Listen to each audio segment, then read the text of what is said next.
While addressing, second point دیکھیں, while addressing the student in March 1944, the Quaid-e-Azam said, Islam is our guide and it is complete code of our life. یعنی اسلام ہمارا رہنما اسلام ہے. ہماری lead کو ہمیں lead کون کر رہا ہے؟ اسلام لیڈ کر رہا ہے, اور یہ ہماری زندگی کا مکمل ضابطہ حیات ہے.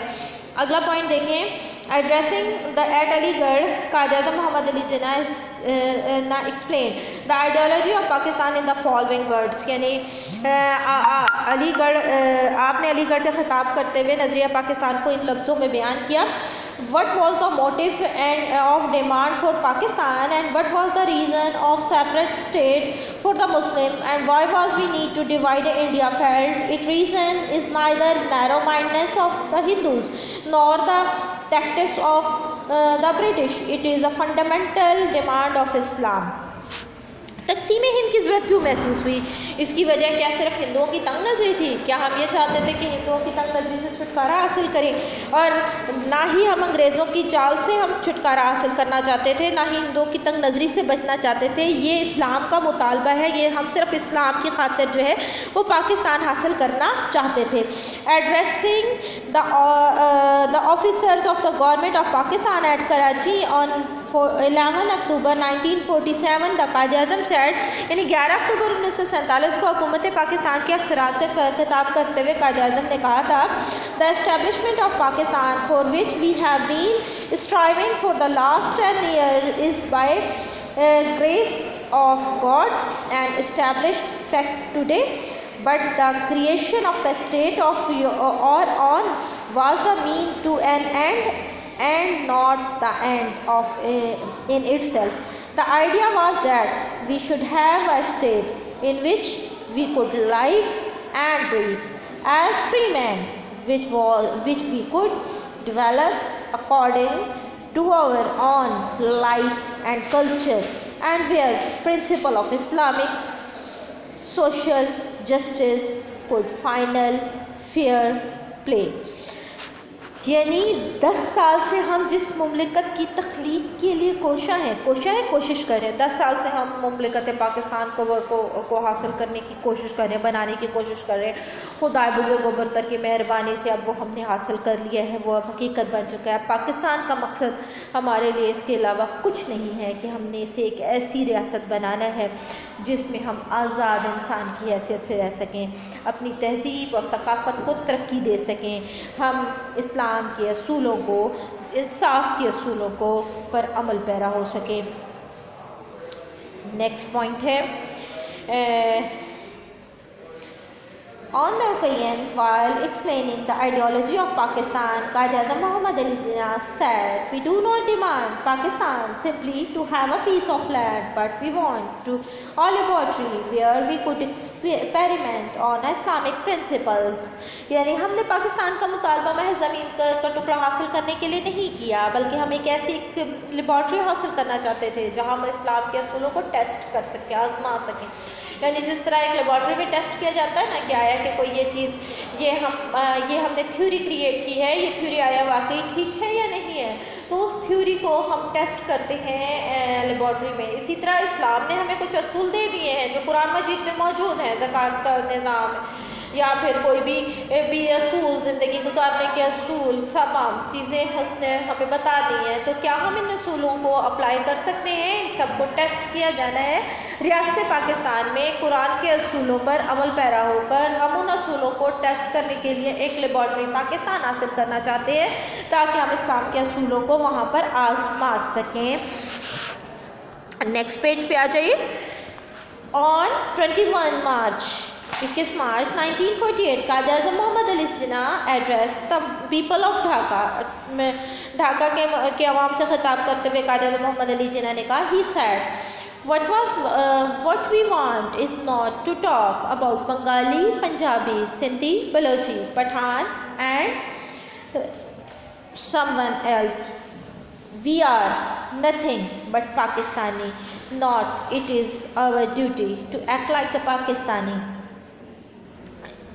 کہہ رہے ہیں کہ قائد اعظم محمد علی جناح نے کہا تھا کہ ہم بنگالی، پنجابی، سندھی، بلوچی، پٹھان اینڈ سو آن، اور کچھ بھی نہیں ہے اس سے بالا تر، ان جھگڑوں سے بالا تر ہو کر سوچنا چاہیے، ان جھگڑوں کو چھوڑ کر سوچنا چاہیے تھا ہم صرف اور صرف پاکستانی ہیں اور ہمیں پاکستانی ہونے کی حیثیت سے ہی زندگی گزارنی چاہیے، پاکستانی بن کر ہی زندگی گزارنی چاہیے۔ Beside it, اس کے علاوہ ہی announced that minorities would be given a complete sense of security، اقلیتوں کو مکمل تحفظ دیا جائے، ان کو صرف برابری دی جائے، کیوں دی جائے، and they would enjoy the equal rights، ان کو برابر کے حقوق ملنے چاہیے۔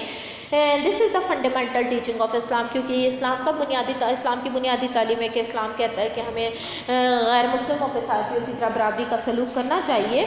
On 1 July 1948 Quaid Azam Muhammad Ali Jinnah inaugurated the State Bank of Pakistan on the occasion he said، یعنی قائد اعظم محمد علی جناح 1 جولائی 1948 کو یہ اسٹیٹ بینک آف پاکستان کا افتتاح کر رہے تھے، اور اس موقع پر انہوں نے فرمایا the economic system of the West has created almost insolvable problem for the humanity. It was failed to do a justice between a man and man.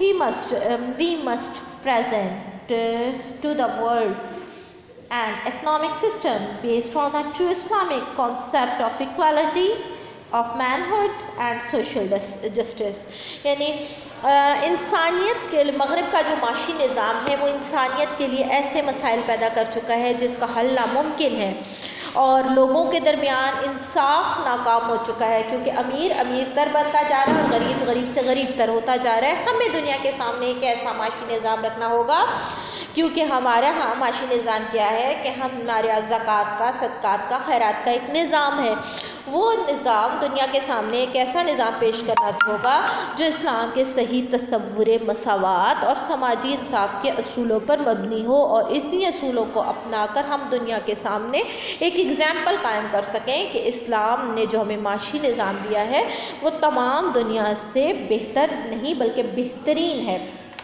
یہاں پہ ہمارا ٹاپک کمپلیٹ ہوتا ہے، اور اپنا بہت سا خیال رکھیے گا۔ اللہ حافظ۔